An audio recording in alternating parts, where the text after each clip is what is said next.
70% žmogaus kūno sudaro vanduo. Jei mūsų kūnas praranda 1 ar 2% šio vandens, jaučiame stiprų troškulį. Jei prarasime 5% to vandens, pateksime į komą, o jei prarasime 12%, mirsime. Ne tik žmonės, bet ir joks gyvas padaras be vandens neišgyvena. Todėl vanduo yra pats gyvenimas. Lygiai taip pat, kaip mums reikia vandens fiziniam gyvenimui, mums reikia gyvybės vandens dvasiniam gyvenimui. Kas gali mums duoti gyvybės vandens, kurio reikia mūsų dvasiniam gyvenimui? Išsiaiškinkime, kas duoda gyvybės vandenį kiekvienu amžiumi, remdamiesi Biblija. Jehova tėvo laikotarpiu, Jėzaus sūnaus laikotarpiu, o dvasia ir sužadėtinė šventosios dvasios laikotarpiu duoda gyvybės vandenį.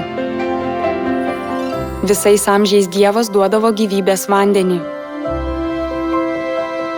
Taigi, kas yra dvasia ir sužadėtinė, kurios šiame amžiuje duoda mums gyvybės vandens?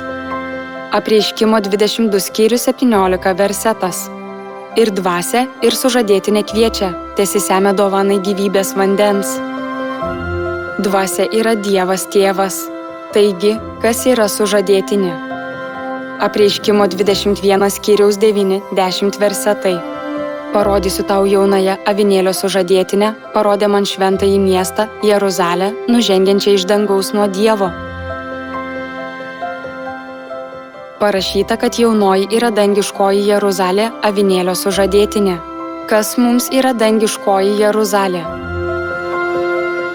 Galatams 4 skyriaus 26 versetas.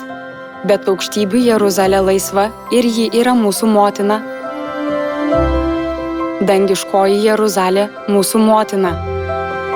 Todėl sužadėtinė, kuri duoda mums gyvybės vandenį kartu su dvasia ir Dievu tėvu, yra Dievas motina. Tad kaip jie duos mums gyvybės amžinojo gyvenimo vandens?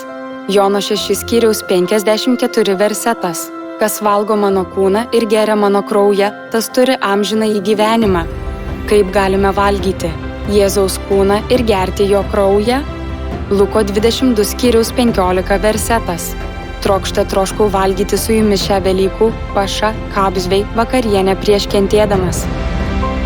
Ir aėmęs duonos jis padėkojo, laužė ją ir davė apaštalams, tardamas, tai yra mano kūnas, kuris už jus atiduodamas. Ši taurė yra naujoji sandora mano kraujyje, kuris už jus išliejamas.